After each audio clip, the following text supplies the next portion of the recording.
ನೀವೆಲ್ಲಿಂದ ಬಂದ್ರಿ? ನಾವು ಹಾಸನ. ಹಾಸನಿಂದ ಬಂದ್ರಿ. ಹೇಗಿದೆ ಮಂದಿರ? ಶ್ರೀರಾಮಲಲ್ಲ ದರ್ಶನ ಆಯ್ತಾ? ತುಂಬ ಚೆನ್ನಾಗಿದೆ, ತುಂಬ ಚೆನ್ನಾಗಿ ದರ್ಶನಗಳಾಯಿತು. ಖಂಡಿತವಾಗ್ಲೂ ಎಲ್ಲರೂ ಒಂದ್ಸಲಿ ಬಂದು ದರ್ಶನ ಮಾಡ್ಕೊಂಡು ಹೋಗಿ. ತುಂಬ ಚೆನ್ನಾಗಿದೆ ಮಂದಿರ. ಹೇಗಿದೆ? ಚೆನ್ನಾಗಿದೆ, ಎಲ್ಲ ಫುಲ್ ಕ್ಲೀನಾಗಿ ಎಲ್ಲ ಇಟ್ಟಿದ್ದಾರೆ. ತುಂಬ ಚೆನ್ನಾಗಿದೆ ಮಂದಿರನು. ಜಾಸ್ತಿ ಜನ ಇದ್ರಾ ಮಂದಿರದ ಒಳಗೆ, ಆವರಣದೊಳಗೆ? ಹೌದು, ತುಂಬ ಜನ ಇದ್ದಾರೆ. ಫುಲ್ ಕ್ರೌಡೆಡ್ ಆಗಿದೆ. ನಿಯರ್ಲಿ 5 to 6 lakhs ಜನ ಸೇರ್ಕೊಂಡಿರ್ಬೇಕು. ತುಂಬ ಚೆನ್ನಾಗಿದೆ ಎಲ್ಲ. ಪೊಲೀಸ್ ವ್ಯವಸ್ಥೆ ಹೇಗಿದೆ? ದರ್ಶನಕ್ಕೆ ಹೆಂಗೆ ವ್ಯವಸ್ಥೆ ಮಾಡಿದ್ದಾರೆ?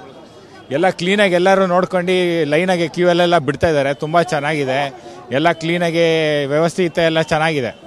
ಒಳಗೆ ಯಾವ ರೀತಿ ವ್ಯವಸ್ಥೆ ಇದೆ ಸರ್? ಲಾಕರು 2000 ಲಾಕರ್ ಇದೆ ನಮ್ಮ ವಸ್ತುಗಳಿಡೋಕ್ಕೆ. ಫೋನ್ ತೊಗೊಂಡು ಹೋಗಂಗಿಲ್ಲ ಅಂತಾರೆ, ಬ್ಯಾಗ್ ತೊಗೊಂಡು ಹೋಗಿಲ್ಲ ಅಂತಾರೆ. ಅಟ್ಲೀಸ್ಟ್ ಚೆಕಿಂಗ್ ಮಾಡಿ ಕಳ್ಸೋದು ವ್ಯವಸ್ಥೆ ಇಲ್ಲ. 6 ಲಕ್ಷ 7 ಲಕ್ಷ ಜನ ಬಂದಾಗ 2000 ಲಾಕರು ಎಲ್ಲಿಂದ ಸಾಕಾಗುತ್ತೆ ಸರ್ ನಮಗೆ? ನಾವು ಅದು ತುಂಬ ಪರದಾಟ ಪಟ್ವಿ. ಆಮೇಲೆ ಕ್ಯೂ ಸಿಸ್ಟಮ್ ಇಲ್ಲ. ನನ್ನ ಅನಿಸಿಕೆ ಪ್ರಕಾರ ಈಗ ಹೊಸದಾಗಿ ಇದೇ ಫಸ್ಟ್ ಡೇ ಆದ್ದರಿಂದ ಇವರು ಈ ಕ್ರೌಡ್ ಎಕ್ಸ್ಪೆಕ್ಟ್ ಮಾಡಿರಲ್ಲ ಅಂತ ನಾನು ಅಂದ್ಕೊಂಡಿದ್ದೀನಿ. ಹಾಗಾಗಿ ವ್ಯವಸ್ಥೆ ಸ್ವಲ್ಪ ಕಮ್ಮಿ ಇದೆ. ಇದನ್ನೇ ಒಂಚೂರು ಡೆವಲಪ್ ಮಾಡಿದ್ರೆ ತುಂಬಾ ಚೆನ್ನಾಗಿರುತ್ತೆ. ನಿಮ್ಮ ಉಬ್ಬಿದ ರಕ್ತನಾಳಗಳ ಸಮಸ್ಯೆಗೆ ಎವಿಸ್ ಆಸ್ಪತ್ರೆಯಲ್ಲಿ ಕೇವಲ 30 ನಿಮಿಷದ ಲೇಸರ್ ಚಿಕಿತ್ಸೆಯೊಂದಿಗೆ ಮುಕ್ತಿ ಹೊಂದಬಹುದು. ಹೆಚ್ಚಿನ ವಿವರಗಳಿಗಾಗಿ ಸಂಪರ್ಕಿಸಿ 8088837300. ಮಸ್ಟ್ ವಿಸಿಟ್ ಪ್ಲೇಸ್ ಸರ್ ಇದು. ಖಂಡಿತವಾಗಿಯೂ ರಾಮ ಮಂದಿರ ನೋಡಲೇಬೇಕು ಅನ್ನುವಂಥ ನಿಟ್ಟಿನಲ್ಲಿ ಕನ್ನಡಿಗರು 50 ಕಿಲೋಮೀಟರ್ ದೂರದಿಂದ ನಡ್ಕೊಂಡು ಬಂದು, ಅಂದರೆ ಲಕ್ನೋದಿಂದ ಹೊರಗಡೆ ನಿಲ್ಲಿಸಿದಂಥ ಅವ್ರನ್ನ ಅಲ್ಲಿಂದ ಕೂಡ ನಡ್ಕೊಂಡು ಬಂದು ರಾಮನ ದರ್ಶನವನ್ನು ಮಾಡಿದ್ದಾರೆ. ರಾಮನ ದರ್ಶನವನ್ನು ಮಾಡಿ ಸಂತೋಷವನ್ನು ಕೂಡ ವ್ಯಕ್ತಪಡಿಸ್ತಾ ಇದ್ದಾರೆ. ಕ್ಯಾಮ್ರಾ ಪರ್ಸನ್ ಅಜಯ್ ಜೊತೆಗೆ ಹರೀಶ್, TV9 ಅಯೋಧ್ಯ. ನೀವೆಲ್ಲಿಂದ ಬಂದ್ರಿ? ನಾವು ಹಾಸನ. ಹಾಸನಿಂದ ಬಂದ್ರಿ. ಹೇಗಿದೆ ಮಂದಿರ? ಶ್ರೀರಾಮಲಲ್ಲ ದರ್ಶನ ಆಯ್ತಾ? ತುಂಬ ಚೆನ್ನಾಗಿದೆ, ತುಂಬ ಚೆನ್ನಾಗಿ ದರ್ಶನಗಳಾಯಿತು. ಖಂಡಿತವಾಗ್ಲೂ ಎಲ್ಲರೂ ಒಂದ್ಸಲಿ ಬಂದು ದರ್ಶನ ಮಾಡ್ಕೊಂಡು ಹೋಗಿ. ತುಂಬ ಚೆನ್ನಾಗಿದೆ ಮಂದಿರ. ಹೇಗಿದೆ? ಚೆನ್ನಾಗಿದೆ, ಎಲ್ಲ ಫುಲ್ ಕ್ಲೀನಾಗಿ ಎಲ್ಲ ಇಟ್ಟಿದ್ದಾರೆ. ತುಂಬ ಚೆನ್ನಾಗಿದೆ ಮಂದಿರನು.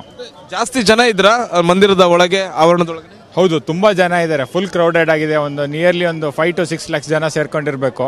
ತುಂಬ ಚೆನ್ನಾಗಿದೆ ಎಲ್ಲ. ಪೊಲೀಸ್ ವ್ಯವಸ್ಥೆ ಹೇಗಿದೆ? ದರ್ಶನಕ್ಕೆ ಹೆಂಗೆ ವ್ಯವಸ್ಥೆ ಮಾಡಿದ್ದಾರೆ? ಎಲ್ಲ ಕ್ಲೀನಾಗಿ ಎಲ್ಲರೂ ನೋಡ್ಕೊಂಡು ಲೈನಾಗಿ ಕ್ಯೂ ಅಲ್ಲೆಲ್ಲ ಬಿಡ್ತಾ ಇದ್ದಾರೆ. ತುಂಬ ಚೆನ್ನಾಗಿದೆ, ಎಲ್ಲ ಕ್ಲೀನಾಗಿ ವ್ಯವಸ್ಥಿತ ಎಲ್ಲ ಚೆನ್ನಾಗಿದೆ. ಒಳಗೆ ಯಾವ ರೀತಿ ವ್ಯವಸ್ಥೆ ಇದೆ ಸರ್? ಲಾಕರು 2000 ಲಾಕರ್ ಇದೆ ನಮ್ಮ ವಸ್ತುಗಳಿಡೋಕ್ಕೆ. ಫೋನ್ ತೊಗೊಂಡು ಹೋಗಂಗಿಲ್ಲ ಅಂತಾರೆ, ಬ್ಯಾಗ್ ತೊಗೊಂಡು ಹೋಗಿಲ್ಲ ಅಂತಾರೆ. ಅಟ್ಲೀಸ್ಟ್ ಚೆಕಿಂಗ್ ಮಾಡಿ ಕಳ್ಸೋದು ವ್ಯವಸ್ಥೆ ಇಲ್ಲ. 6 ಲಕ್ಷ 7 ಲಕ್ಷ ಜನ ಬಂದಾಗ 2000 ಲಾಕರು ಎಲ್ಲಿಂದ ಸಾಕಾಗುತ್ತೆ ಸರ್ ನಮಗೆ? ನಾವು ಅದು ತುಂಬ ಪರದಾಟ ಪಟ್ವಿ. ಆಮೇಲೆ ಕ್ಯೂ ಸಿಸ್ಟಮ್ ಇಲ್ಲ. ನನ್ನ ಅನಿಸಿಕೆ ಪ್ರಕಾರ ಈಗ ಹೊಸದಾಗಿ ಇದೇ ಫಸ್ಟ್ ಡೇ ಆದ್ದರಿಂದ ಇವರು ಈ ಕ್ರೌಡ್ ಎಕ್ಸ್ಪೆಕ್ಟ್ ಮಾಡಿರಲ್ಲ ಅಂತ ನಾನು ಅಂದ್ಕೊಂಡಿದ್ದೀನಿ. ಹಾಗಾಗಿ ವ್ಯವಸ್ಥೆ ಸ್ವಲ್ಪ ಕಮ್ಮಿ ಇದೆ. ಇದನ್ನೇ ಒಂಚೂರು ಡೆವಲಪ್ ಮಾಡಿದ್ರೆ ತುಂಬ ಚೆನ್ನಾಗಿರುತ್ತೆ. ಮಸ್ಟ್ ವಿಸಿಟ್ ಪ್ಲೇಸ್ ಸರ್ ಇದು. ಖಂಡಿತವಾಗಿಯೂ ರಾಮ ಮಂದಿರ ನೋಡಲೇಬೇಕು ಅನ್ನುವಂಥ ನಿಟ್ಟಿನಲ್ಲಿ ಕನ್ನಡಿಗರು 50 ಕಿಲೋಮೀಟರ್ ದೂರದಿಂದ ನಡ್ಕೊಂಡು ಬಂದು, ಅಂದರೆ ಲಕ್ನೋದಿಂದ ಹೊರಗಡೆ ನಿಲ್ಲಿಸಿದಂಥ ಅವ್ರನ್ನ ಅಲ್ಲಿಂದ ಕೂಡ ನಡ್ಕೊಂಡು ಬಂದು ರಾಮನ ದರ್ಶನವನ್ನು ಮಾಡಿದ್ದಾರೆ. ರಾಮನ ದರ್ಶನವನ್ನು ಮಾಡಿ ಸಂತೋಷವನ್ನು ಕೂಡ ವ್ಯಕ್ತಪಡಿಸ್ತಾ ಇದ್ದಾರೆ. ಕ್ಯಾಮ್ರಾ ಪರ್ಸನ್ ಅಜಯ್ ಜೊತೆಗೆ ಹರೀಶ್, TV9 ಅಯೋಧ್ಯ.